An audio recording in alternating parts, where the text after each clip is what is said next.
네, 이제 구체적인 또 이야기들을 나눠보도록 하죠. 이기태 기사님과 이소연 대표님. 자, 시장 진행 상황 보니까 뭐 분위기는 일단 차분합니다. 네, 뭐 그렇다고 확 뜨겁게 달아오르지는 않는 것 같은데 코스피는 2,000포인트 위쪽에서 이제 안착을 시도하려는 분위기인 것 같고요. 개별 기업 모멘텀 얘기를 우리가 개장 전부터 계속 하지 않았습니까? 추가 설명이 필요한 기업들이 있으면 좀 특징주 있으면 알려주시겠습니까? 기가레인 오늘도 신고가를 좀 보여주는데. 기가레인요? 사물인터넷이죠. 네, 사물인터넷 관련주이죠. 근데 일단 100만 주를 거래량을 돌파하면서 매수가 계속해서 들어오는 모습이 일단 당분간 계속해서 이 추세를 유지해 가려는 움직임이다. 그렇게 손바뀜이 일어났다. 그렇게 볼 수가 있겠고요. 뭐 테슬라라든가 어버브 반도체 역시 양호한 흐름을 좀 보여주고 있습니다. 인성정보 린네트도 따라가는 모습이고요. 그리고 바이오 업체도 오늘 뭐 시장 대비해서는 좀 양호한 흐름을 좀 보여주고 있는데요. 무엇보다도 계속해서 눌려왔던 SK 케미칼이죠. SK 케미칼 6만 원대에서 안정적인 흐름을 좀 보여주고 있고, 누누이 얘기했던 엑세스 바이오 어느 정도 흐름에서 일단 하반 경지를 보이면서 반등을 좀 보여주려는 모습을 좀 보고 있다라고 볼 수가 있겠습니다.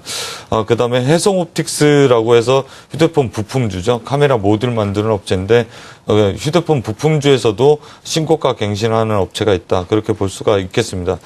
개별 종목들이 순환매 성격으로 계속해서 뜨거운 모습을 보여주고 있고 실적이 동반된 종목들이 가고 있기 때문에 일단 어느 한쪽에서 실적이 동반된 주식을 갖고 계시다라고 하면 모멘텀이 살아서 계속 움직일 때까지 참 인내가 필요한 그런 시간이다라고 볼 수가 있겠습니다.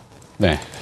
특징주는 오늘 좀 뭐가 없을까요? 네, 뭐 바이오 업종, 지금 헬스케어 쪽 지금 강하게 올라오고 있는데요. 바이오 스페이스, 뭐 메타바이오 등등 이제 관련된 기업도 올라오고 있고요. 또 시장에서 지수에도 좀 그 연관성이 크다라면 OCI가 오늘 그 실적 발표에 대한 IR을 앞두고 있습니다. 오늘 4시에 지금 실적 발표를 하는 걸로 알고 있는데 오후에 실적이 나오는군요. 네네. 근데도 불구하고 지금 좋은 흐름이라는 것은 그만큼 이제 실적에 대한 기대감 그리고 또 IR에 대한 그 향후 이제 태양광 업체 업황에 대한 쪽을 좀 긍정적으로 바라보는 것이 아닌가라는 생각이 듭니다. 그래서 이 바닥권에서 이런 종목들이 순환매 쪽으로 또 돌아가면서 올라간다는 얘기는 지수에 대한 흐름이 2,000포인트에서 안착하면서 좀 돌파에 대한 가능성 뭐 이런 것들을 뭐 빠르진 않아도 2,050포인트까지는 천천히 오히려 그 이후로는 급하게 뭐 이런 식에 대한 돌파가 좀 가능하지 않을까 이렇게 예상을 해봅니다. 네. 자, 오늘 관심 기업들, 그동안의 관심 기업들도 좋습니다만, 다시 한번 점검을 좀 해주시는 시간이 필요할 것 같아요. 예, ITX 시큐리티 갭 상승한 이후에 한 2%대 상승을 좀 보여주고 있는데요. 뭐, 일희일비하자는 투자가 아니라 올해 이 기업의 실적이 일단은 작년에 800억 약간 넘게 나왔었는데요. 매출만 말씀드린 겁니다. 근데 올해는 1,100억 정도 할 것으로 보여지고요. 1,100억의 영업이익은 두 자릿수 정도가 나올 것 같습니다. 두 자릿수가 나오게 되면 일단 이 기업은 PER 6배 정도의 거래가 되고 있는데요. PER 6배면 작년에 PER 12배 받았을 때가 8,000원대인데요. 되려 실적은 좋아지는데 주가는 거의 3,000원 정도가 조정이 나온 거기 때문에 충분한 조정을 6개월 동안 거쳤다. 그렇게 평가할 수가 있겠고요. 올해 1분기에 이어서 2분기도 실적이 괜찮다라고 하니까 실적을 따져가면서 주가 추이를 보면서 너무 급등을 해서 올라간다라고 하면 차익 실현을 하고 아니면 실적 대비해서 아직도 저평가다라고 하면 좀 더 모아가고 그래서 추세를 따라서 매매할 수 있는 종목이다. 그렇게 말씀드릴 수가 있겠습니다. 네, 주가는 사실 트렌드를 보면 한 푼은 좀 꺾여서 지금 방향을 잡아야 되는 시점인 것 같아요. 물론 기술적 분석이긴 합니다만. 네. 자, 최근에 수급은 조금 엉켜 있었던 것 같은데 기관 투자자, 외국인 투자자. 요즘 뭐 단편적인 분석을 많이 하시지 않습니까? 네, 그렇습니다. 뭐 외국인이 산다, 기관이 산다 그래서 꼭 주가가 올라가라는 법은 없지만 좀 더 첨언을 해서 말씀을 드리자면요. 이 시장에서 오해가 좀 있었습니다. 그러니까 어떤 오해죠? 경쟁사에 탐방을 갔었었는데 경쟁사에서 삼성 테크윈이 ITX 시큐리티의 제품을 삼성 S1에 납품한다. 그런 얘기가 시장에서 좀 돌았었던 것 같습니다. 그런데 원래 ITX 시큐리티가 적자 사업부가 카메라 쪽이거든요. 근데 카메라 쪽을 삼성 테크윈이 납품을 하는 것을 DVR 그리고 CCTV 이런 것을 납품하는 것으로 시장에서 오해했기 때문에 주가는 되려 조정이 나왔었고요.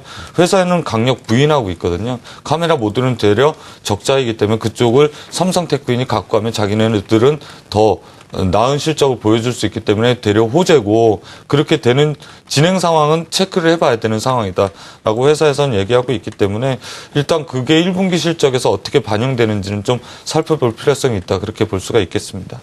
네. 이승원 대표의 네. 관심 기업은 삼천단제약도 뭐 갭상승해서 이제 플러스권 유지를 하고 있는데요.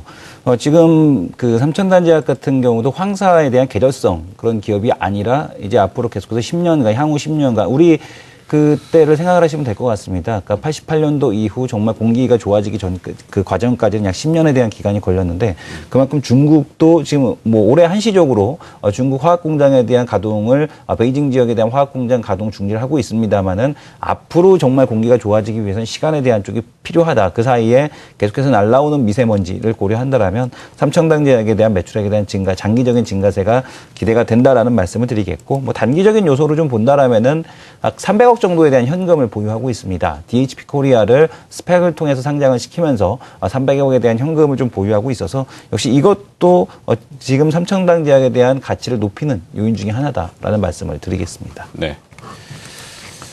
자, 이제 개장 한 20분여 가까이 흘러가고 있는데요. 자, 이제 진행은 또 장중에 계속 가겠습니다만 우리가 궁금한 건 내일 또 시장이 어떨까? 네. 벌써 궁금하죠, 사실은. 뭐 내일 이제 뉴욕 증시 장 마감 이후에 애플 실적 나오고 그다음에 페이스북 또 많이 주목을 받지 않습니까? 네. 그리고 또 여러 가지 뭐 오늘 그라코라든지 우리 시장에서는 예, 뭐 중간에 10시 반 정도에 중국 PMI 제조 오늘 오전에. 예, 오늘 네. 오전에 그거에 시간은 따라서 예정은 10시 45분으로 네. 돼 있는데 중국이니까 뭐 네. 당겨질 수도 있고요. 예, 그래서 그거에 관련돼서도 장중에 흐름이 좀 바뀔 수도 있을 것 같고요. 아, 소비재 쪽 예. 어떻게 봐야 되나요? 그러니까 제조업 지수니까 아무래도 가장 민감하게 선행 지표라고 보게 되면 저번에 추정치가 80 정도였는데 요번에 그 이상이 좀 나온다라고 하면 뭐 일단 중국 경기하고 가장 민감하게 연동되는 우리나라 증권이 결국에는 같이 연동돼서 반등을 좀 보여주지 않을까 그렇게 보여지고요.